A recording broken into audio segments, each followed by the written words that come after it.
안녕하세요. 골든서퍼 임정멘트입니다. 여러분, 이제 곧 내만의 날이 오게 되었습니다.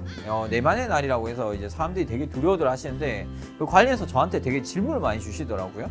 내만의 날이면 맨날 떨어지냐, 아니면 맨날 오르냐, 아니면 횡보하냐, 뭐 이런 것들에 대한 질문을 많이 주셨는데 그거 관련해서 저랑 담둥님이 같이 한번 준비를 좀 해봤습니다. 영상 처음부터 끝까지 보시면 크게 도움 되실 겁니다. 자, 그러면 시작해 보도록 할게요.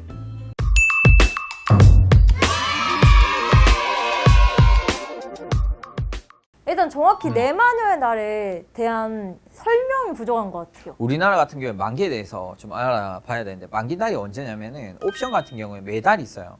선물은 분기별로 있어요. 그래서 선물 같은 경우에는 3, 6, 9, 12월에 만기가 있고, 옵션 같은 경우에는 매달 있다 했잖아. 네. 우리나라 같은 경우에는 매달 둘째 주 목요일이 만기일이에요.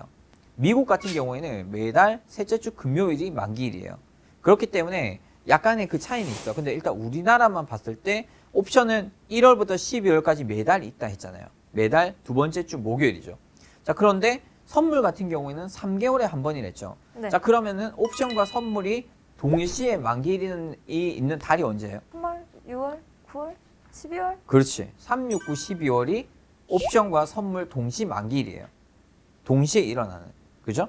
자, 그런데 지수 선물 옵션이 있고, 개별 주식 옵션이 있고, 개별 주식 선물이 있고, 지수 선물이 있거든요. 이 네 가지가 뭉쳐서 그날 변동성이 나오다 보니 그래서 그냥 내마녀의 날이라고 칭했고, 1년에 내마녀의 날은 4번밖에 없어요.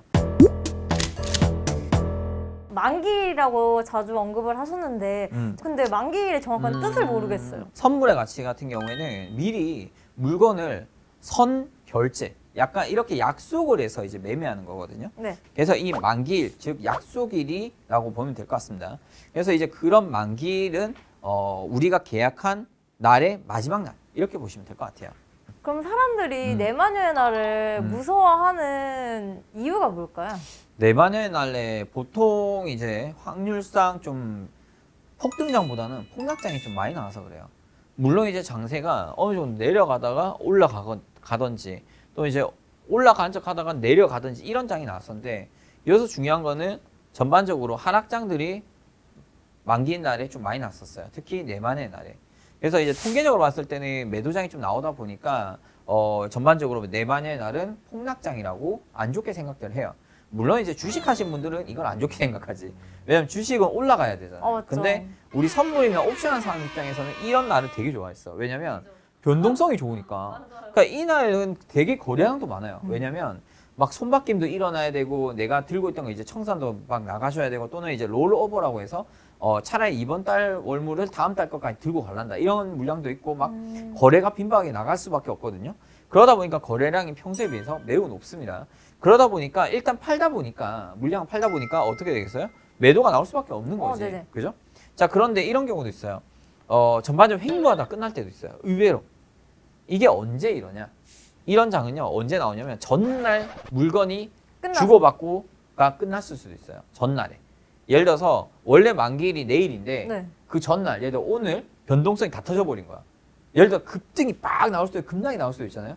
그럼 막상 내만의 날에 그냥 횡보하다 끝나버릴 수도 있어요. 그래서 전날 어떤 장이 나왔는지가 되게 중요해요. 제가 말씀드리고 싶은 거는 내마녀의 날이라고 해서 무조건 떨어진 건 아니다. 다만 이제 전반적으로 떨어질 확률이 조금 높더라. 그리고 거래량이 많더라. 이것만 잘 집중하시면 좋을 것 같아요.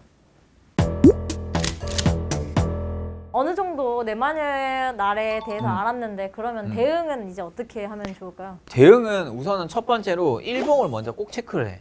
일봉을 체크를 해서 전반적인 시세 흐름이 매수인지 매도인지부터 파악을 해요. 그리고 일봉으로 봤을 때 앞전에 이제 교육들 다 보면 알겠지만 일봉상에서 위치, 진입 가격 위치를 미리 던져놓고 조금 여유가 있으면은 약간 분할로 들어가도 상관없어요. 예를 들어서 여기 매도, 여기 매도 이렇게 봐도 되겠죠. 이런 식으로 분할을 보는데 여기서 중요한 것은 진짜 중요한 포인트 외에는 걸지 마요, 그냥. 그리고 저 밑에 매수 자리 같은 경우에도 일봉상, 이평선, 예를 들어 5일선이나 21선이 있어. 그런 매물대에서만 매수 플레이를 조금 뭐 나눠서 진입해도 되고, 아니면 아싸리 한 번에 다 들어가도 되고. 무슨 말 이해되죠? 네. 그러니까 내만의 날에서는 장 변동성이 막 올라갔다가 내려갔다가 또 올라갔다가 내려갔다 이게 많거든요. 네. 그래서 이때는 요소 샀다 팔았다 매수했다 매도했다 이런 스위칭이 힘들어, 솔직히 말하면. 그래서 아예 고점 매도, 아예 저점 매수 이렇게 약간의 그 박스 대응 위주로 대응하시는 것도 나쁘지 않다 이렇게 보시면 될 것 같습니다. 여러분 제가 오늘은 담등님과 함께 이제 내만의 날 조금 준비해서 일단 진행을 한번 해봤습니다. 어떻게 좀 도움이 되셨는지 모르겠는데 제가 이제 추가적으로 또 말씀드리고 싶은 게 상당히 많아요. 근데 이번 영상에서는 제가 오늘 여기까지만 진행을 하고요. 좀 더 이제 궁금한 게 있다 그러면 영상에 댓글 남겨주시면 제가 또 컨텐츠 준비해서 여러분들께 많이 알려드리도록 하겠습니다. 자 여러분 영상 좋으셨다면 좋아요, 구독 그리고 응원 댓글 꼭 부탁드리고요. 저희 골든서퍼 아카데미 오시면은 훨씬 더 다양하고 깊은 매매 기법 또 배울 수 있으니까 많은 참여 부탁드리겠습니다. 감사합니다.